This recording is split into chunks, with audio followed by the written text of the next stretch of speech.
the summer my grandpa died, I remember my mom was really sad, like almost borderline depressed in all honesty.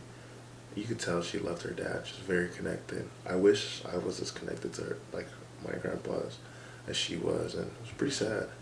And in all honesty, I feel like if he was in America, he probably wouldn't have died because I think he had diabetes. Yeah, he died. I don't know if he died of diabetes, but he had diabetes, and I'm pretty sure a lot of stuff that could have just kept him checked and like a better, not saying Africa is bad or Nigeria is bad, but yeah, I moved to Midlothian the summer of. I went to this thing called. There was this thing for like people who would be going to Walnut Grove or whatever, and they gave you like a tour of the school. And since I was new to Midlothian, I was like, I might as well go. I went, and I was like, huh, cool place. And Midlothian is very interesting because Midlothian is low key like, for being honest, a very white town. Not a bad thing. I think it's like 86% white. At least like in the 8th grade and high school until like junior year of high school. But that changed a lot. 8th grade, I was just like, okay. I remember like complete switch by like 7th grade summer or 8th grade. Or even probably before then, but like to me, I really noticed that switch.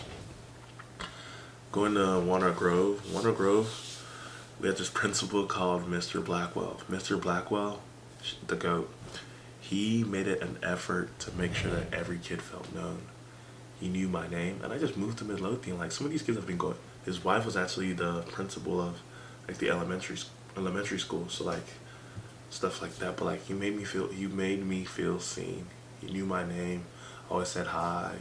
He just gave talks, and he made this thing called Seals. Seals is based off like the Navy SEALs, and he would have people come talk to us, read this book called, wow, shout out Mr. Seal. No, not shout out Mr. Seal, shout out Mr. Blackwell. He made us read this book called either 6 or 7 Effective Habits, something like that, by Sean Covey. When I was in 6th grade, when I was in 8th grade, and SEALs would have meetings, and it was just a group of men, and it was low-key mentorship. In a format, it was really discipleship. Yeah, I didn't even peep it, but that man also affected my life forever. Being a new kid, I don't think I ever had that like, oh my gosh, I can't fit in because I'm new. I'm a whole immigrant, like I'm new to America, so I don't think that really bothered me. At least I didn't think it did. Um, yeah, shout out Mr. Blackwell. Being a SEAL meant you like helped set up things. I remember Veterans Day. They had food for the veterans, and they also had food for the SEALs, and like, cause we helped out, we ate all the food. It was just the same food for like the SEALettes, which were like the female version of the SEALs. We did not. Not cool. Not cool. That's kind of selfish and not loving. But yeah. What else? 8th grade was the first time I ever played sports. I ran track. 8th grade was the first time I ever like touched a gym. Just like what? Yeah, I remember up downs. Remember one time we had to do a bunch of up downs because this guy, I think Tay, or is it either Tay or Ben? I don't know. Somebody was arguing with the coach, and the coach was pissed. And he was like, we did like 100 or something up downs. Up downs are burpees. It's like a jump up, down, and do a push up. Yeah. What else? Man, in 8th grade, you got to be a teacher's aide, which is basically like it was a free class, and like you just got to help out teachers. And the PE kids looked like they're always having fun, but I wasn't so lucky. I went to the library. Shout out Miss Audrey. The library was hard. Everybody else was having fun. We would have to check out books. We'd have to make sure the library was clean, but it was fun because I like reading. Showed me a new passion of being patient. The library had this little cafe, coffee, bistro thingy, and that's one thing that made me realize like I love helping other people. I love talking to people. Yeah. What else happened in 8th grade? So much happened. Just can't remember. I remember we had a coach. I remember his face was half paralyzed for a little bit because of bacteria. But now with like medical knowledge, he could have been like having a mini stroke. But I don't know. I was in 8th grade then, so who knows? Uh, Lunch. 8th grade lunch, bro. I remember like all middle school cafeterias, kids are nasty. Kids would like mix different crap like orange juice, chocolate milk, applesauce, and all of that crap together, and like eat that as theirs. I feel like lunches, all of like at least in schools, was where I really ate American food because I don't really eat American food often, other than like I guess Thanksgiving and like cafeterias. I just eat like Nigerian food most of the time. What else happened in eighth grade? Probably so much, so much. I didn't really. I don't think I really had close friendships, but I did. I didn't think they were that close, but like in high school we were still friends and stuff like that. Eighth grade, shout out Miss Richmond, science teacher. Miss Richmond is. I need to find a way to contact her and say hi and just see how she's doing. Miss Richmond was really cool. I was even talking to my friend Macy yesterday, and she said like we went from like she said I went from scream in eighth grade we were like screaming my body parts, right, like immature, like screaming penis, like it's the penis game where you say it quietly, the next person has to go louder, and you have to go until like without getting caught or getting in trouble. Yeah, Miss Richmond was cool, very patient. Miss Richmond was a vegan. I remember that. Yeah, cause she had a dean of McDonald's. It's like 7 years old and it still looked the same, or 4 years old, or a couple years old and it still looked the same. Dang, so many people have influenced my life, and wow, and I've grown up so fast. Wow, wow. Even if I was to go back from the very beginning of like people who's influenced my life, I can't even think. Just think my parents, obviously. Tam and Shasha, which are my cousins, for sure. My aunts and uncles. This guy who worked at our church called Thank God, great guy. Peculiar, yeah. This kid when I was little, I used to have anger issues and I was definitely not nice to Peculiar, bro. But he's a great kid, awesome guy. And that's when I was in Nigeria when I was little. I went to the school called Gifted Hands, and I don't even remember anything about school in Nigeria. All I remember is getting punished. I remember getting whipped with a koboko, which is like a switch, yeah. It's like a tree branch, very thin, and kobokos, they sometimes they put oil on it and they put pepper in a frying pan and they make it hot and they beat you with it. Yeah, I remember those days, or like the thorn bushes. But even then, like that sounds like Nigeria wasn't positive memories, but Nigeria was just great memories. My love for reading, my love for nature, my love for God really started in Nigeria as a child, actually. My love for people started as a child too. My grandma, I remember one time we went to go visit my grandma in Nigeria, and this is when I was very little. I remember we skipped school. My grandma has a shop, and we just ate like candies and stuff like that in our shop. Yeah. What else do I remember about Nigeria, man?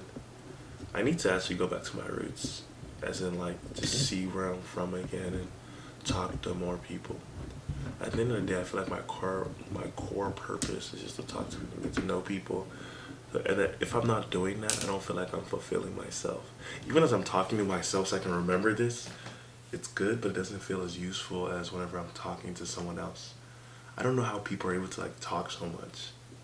I mean, I do know, because talking is great, but like I feel like it has to be like another person you're talking to. Dang, back to eighth grade. Bro, shout out Macy. I feel like, I don't even feel like all my life I've had so many crazy people influence my life. So many great influences. Yeah, I remember in eighth grade, these guys named Connor and Dylan, and Rylan, would always invite me to their church. I was like, nah.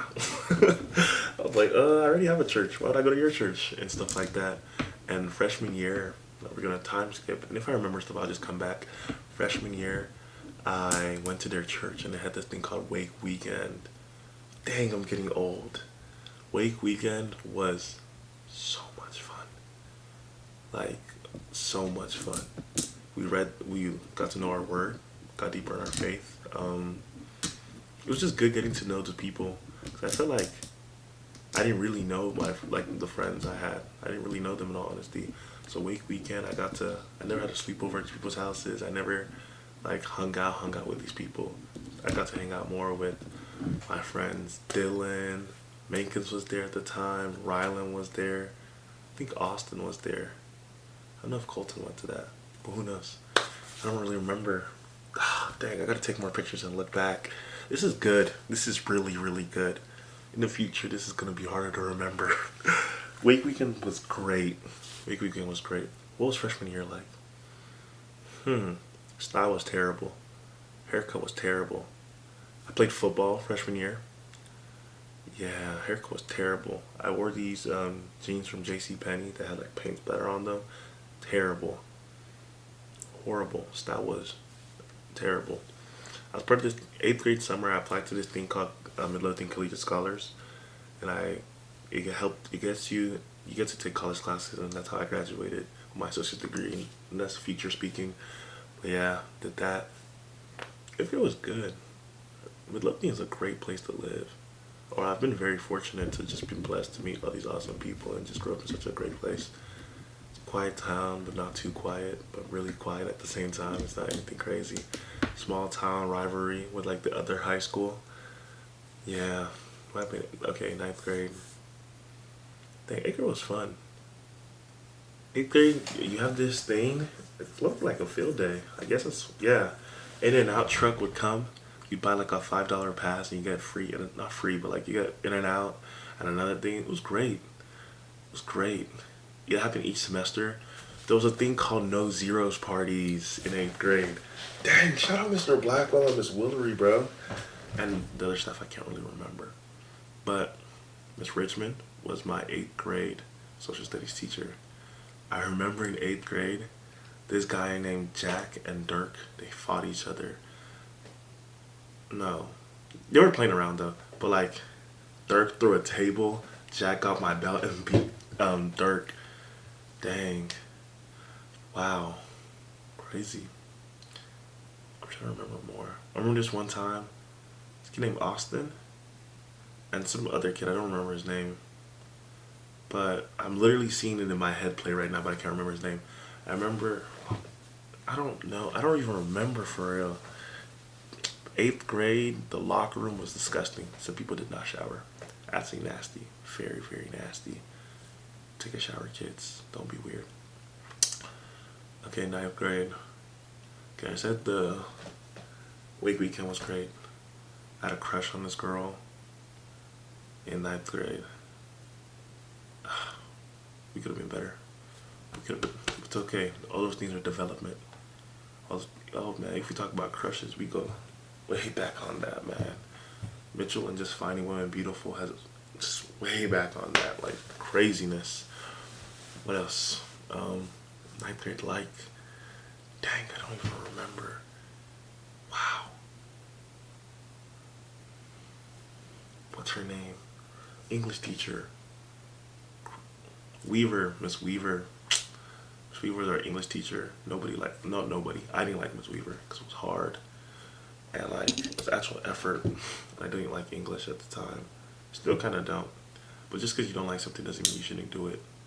Or doesn't mean you shouldn't put in the effort that's necessary. What class, what did I have? I don't remember what teachers, bro. Dang. This is crazy. Like, at one time in your life, things you don't remember now, there was a time in your life that they were so vivid. Wow. Life is crazy. Dang. Okay, freshman year. I don't even remember much. We're asking a girl to homecoming. That was bad. That was bad. Oh, my crush I had on that girl was not good. It was just not good. Yeah. I think she only said yes out of pity at that point. I'm not gonna lie to you. Yeah. I was very immature. But I'm in high school. I'm in 9th grade. I'm like 13 at the time, but still. Lots of immatureness. I was definitely I still was like falling out in and out to be mean and not nice, or like the past meanness was catching up to me in the future. So I had to apologize to a lot of people and just show constant change and constant growth. What else happened in freshman year? Ooh, I ran track. I played football. Was fun. Coach Carp. Yeah, I played D line. Played D line. I was on red team. So we had, because there was a lot of people. We had red team and chrome team. Red team was the better, was like the best team, and chrome was the, not so good people in football or whatever. I played D end. We had a we had a play called Crash, and it's where me, the end, and the X would come in and crash on the quarterback, and it was fun. Football was so much fun. I think maybe if I didn't want to be in medicine, like maybe I could have had a future in football. That was freshman year. Track. I tried high jump. Not that good. I did long jump and triple jump for a little bit. Those were fun. I do remember like spring semester, like the last week before spring break. The spring break, I went to what's it called? I went to Florida. Went to Disney World and Universal. And the week later after that, COVID. Wow, that's fast. But like, there's got to be other stuff that happened before that. So football games was fun. Um, Made better friendships. During football, I met this guy named Parker. Love Parker for life. That's one of my best friends. I met Parker. We're going to a football game, and I'm snoring and drooling on this man. And I don't know. Since then, we've just been talking. We've been friends. Great guy. Really great guy. What else happened? Dang, it's bad. I don't really remember much. I'm glad I did this today. Imagine if I do this in the future. Sophomore year. I remember like it's probably stuff that happened this summer. Probably like church camp, stuff like that. Youth camp, getting growing more in our faith. I've really been blessed because the church I go to, called House on the Rock, like youth church, the things that we talked about were so profound and they've had so much impact on our lives and we don't even know it. Freshman year, me and my friends in school, they were doing a Bible study and they invited me, and oh my goodness, that foundation, even church and my parents affected my life forever, and I don't even peep it for real, for real. I'm only slightly peeping it now, and the foundation my parents have given me through Christ and definitely affected my future forever. Yeah, dang, if I remember more stuff, I'll come back to it. Yeah, I think like freshman year was my first time experiencing like a heartbreak, or like I just had no steez. I had no like I couldn't. Yeah, I was in my head a lot, always nervous, overthinking. Yeah, but even then, I still just love to talk to people. I was just overthinking whenever it comes to like my own feelings. I wasn't really handling my feelings, and during that time of my life, I feel like a certain time, things would come and just a month would just be terrible. But life has changed so much since then. Taking college classes, that's fine. Whatever. What else? I don't really remember much. Dang. I remember I got closer to my friend Hami, but that's not even like we just became closer, stuff like that. There's this guy named Cam, my sister's friend, and he used to cut hair. And I remember he has this monkey named Miko. I remember one time we were playing basketball with Cam,